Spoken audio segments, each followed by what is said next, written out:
While writing your report, you may want to measure something on the slide.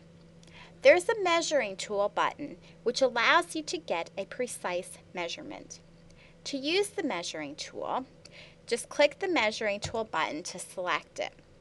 When you move your mouse down to the virtual microscope, simply hold down the mouse button and drag your mouse. As you can see, now I'm drawing a ruler. And then release the mouse button when you're done drawing. If you don't like where you initially placed the ruler, you can change it.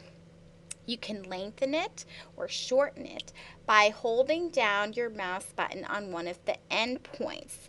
And now as you see, I can shorten it, lengthen it, I can rotate it around. I can do that with either of the end points.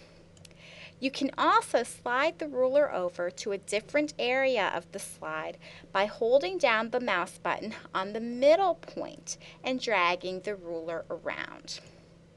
If you want to start over completely with a new ruler, simply click the measuring tool button to deselect it and click on it again, and you get a brand new ruler. Now, if I was zoomed out more, as you can see, now it's a little harder to read the ruler. The more you zoom in, the easier it's going to be to read the ruler and get a precise measurement. So if when you place your ruler, you're having a hard time reading it and seeing what the actual measurement is, just zoom in a little and you'll be able to read it more finely. There's also a tumor staging worksheet. The tumor staging worksheet is used in giving a final prognosis. In the worksheet, you can assess the primary tumor, regional lymph nodes, and distant metastasis stages. So that's this next button down here. So I'll click it, and as you can see, that opens up a pop-up window that gives me a bunch of choices. You would just want to select whatever choices are appropriate. You can select something from up here, and you can select something from here for the regional lymph nodes, and also something from the distant metastasis area. You can change what you have selected. If you click on one item and then think, no, I actually want to be selecting something else, you can click on different items. So you can change what you've selected. So just click on whatever's appropriate, and that's true for all of the sections. You can change your selections for regional lymph nodes and distant metastasis as well. Once you're done selecting different items, just click the OK button, and the items will be listed at the end of the final diagnosis section of your report.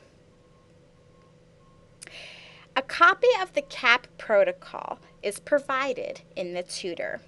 The College of American Pathologists created a protocol of relevant information to include in pathology reports of melanoma of the skin. To see the CAP protocol, click the CAP protocol button that's down here. The protocol will appear in a pop-up window. Simply click the next and previous page buttons to scroll through the protocol.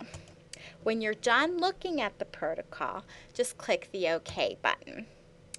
Note that the protocol is a read-only file and is provided only as a reference. Therefore, you cannot copy and paste any of the information from the protocol directly into your report. The last button is the Check Report button. Checking your report allows you to see how many prognostic criteria you have correctly identified in your report, how many you still need to include, and any outstanding problems that exist in your report. You can check your report an unlimited number of times. However, you must check your report at least once before you can move on to the Finish Case tab. So to check your report, simply click the Check Report button, and as you see, you get a report summary. It'll say how many things you've correctly identified, so I've identified 6 out of 13 prognostic features. It'll tell you it'll tell you how many prognostic factors are missing and if there are any problems outstanding in your report. It will also list all of the items missing from your report that are not required but are recommended to include in your report. So that's what all these warning items are. These are things that ideally you should include in your report, but you don't have to. And then down at the bottom, it's listing all of the prognostic features that I did not mention in my report. When you're done looking at the report summary, click the OK button. At that time, the Finish Case tab is activated, but you can also go back and make changes to your report.